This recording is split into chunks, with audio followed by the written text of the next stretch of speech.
Hi guys, welcome to the channel. Thank you for joining me and thank you for your continued support. So I'm going to be talking a little bit about an article that I've been reading, and it's basically there to tell people that you never know what's going to happen, and that at any time any of us could be in the need for help of some kind. And so I'm going to read this article to you now, and then I'm going to have a chat about it with you guys in the comment section, hopefully, if you've got anything you want to say. Let's take a look at the article and I'll show you what I mean. It is, I gave everything to my job, now I'm punished for being too ill to work. PIP claimant fears for the future as DWP cuts benefits. Now we know about the situation, of course, with the cutting of disability benefits, which the government are at the moment planning to do, but they are U-turning on a lot of things, so it might be cause for cause for upbeat thoughts about the situation. But anyway, Paul Doyle, who relies on PIP for his daily care needs, spoke exclusively with GB News about how PIP enables his independence. The PIP pays for carers in the morning to get me dressed, give the house a tidy and give them breakfast. I couldn't be independent without it, he says. And of course the clue's in the name, personal independence payment. That is what it's there for. Support allows him to attend medical appointments, visit his family, including his ill mother. Without carers, Doyle experienced severe health consequences during COVID lockdowns when he had to shield. I ended up bedridden for much of it. In the end, I had DVTs and sores because I couldn't wash properly without the carers' help. Doyle is with serious health conditions, including one terminal diagnosis, and sleeps with a respirator. I've been told I'm at high risk of going to sleep and not waking up in the morning, which is exactly what happened to my sister last year. The prospect of losing PIP fills him with dread.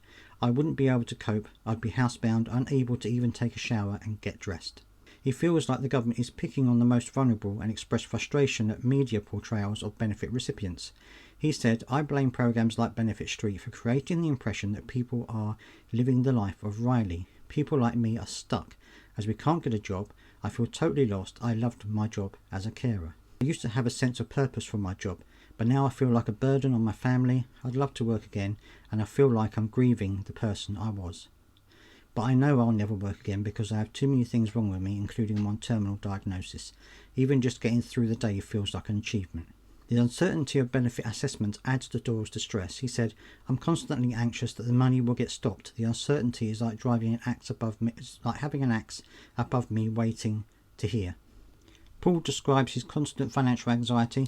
I'm just about making ends meet day to day, but if anything expected like the washer broke, I wouldn't be able to do it. He carefully monitors his spending, avoiding heating unless absolutely necessary.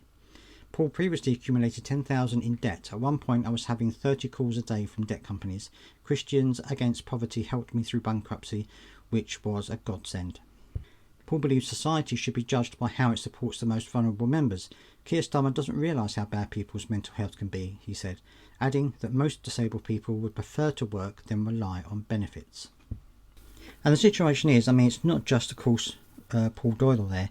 Lots of people have had a similar situation where they've worked. Some people have worked for years and years, had a very stressful job or had a very hard working job, and all of a sudden something happens to them and they can no longer work. And there are lots of people out there who say, oh well, I go to work every day, I pay my taxes, so should everybody else. But the trouble is, it can happen to anyone. Anyone can be bright and happy and healthy one day and the next day be completely bedbound.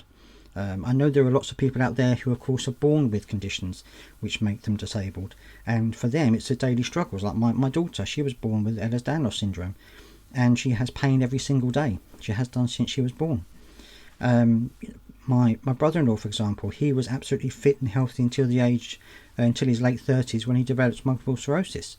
Now he's in a wheelchair, he can't move. This is 10-15 years later. So this can happen to anyone. Don't think that just because you're working hard and you're doing your bit and things like this that it's going to always be that way, because it isn't necessarily always going to be that way. There's going to come a time when you're going to need the help of other people or of the government to get you through. And that is why we find a lot of people, it's so important that these benefit cuts are stopped, because people don't realise how fragile health can be and how much people rely on their health to be good. So it's very easy to get into that circle of, well, I'm happy, I'm healthy, there's nothing wrong with me, I'm going to be fine, and all of a sudden you're not, and that is a very big struggle for a lot of people. So you can't just say people who's disabled don't deserve to have this money or don't deserve to have this, that and the other, because until you're in that position, until you are having that situation happen to you, you have no clue what it's about. So I'm sorry this is a bit preachy today, but I saw this article and I thought, it's important that people understand that it can happen to anybody. People who've had a fantastic, successful career, within a very short space of time can end up not being able to do anything. And I think it's important that people understand that this threat to the benefits system is not going to get people back into work, because there are lots of people like Paul who can't work because of various conditions that he's got. There are lots of people out there who can't work. There are lots of people just like him who would love to work but simply can't. So for the majority of people, and I'm not saying that everyone, fraud is very small, and I'm not saying that everyone is necessarily swinging the lead. There may well be a few people, but it's a very small percentage, a lot less than people would have you believe.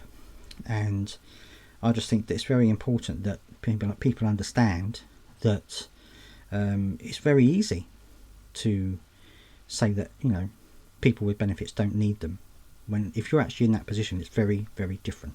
Anyway, rant over. Thank you for joining me. I really hope that you are doing well. Please do subscribe if you've got this far, to help boost the channel and push it forward to as many people as possible. And until the next time, I'll say goodbye.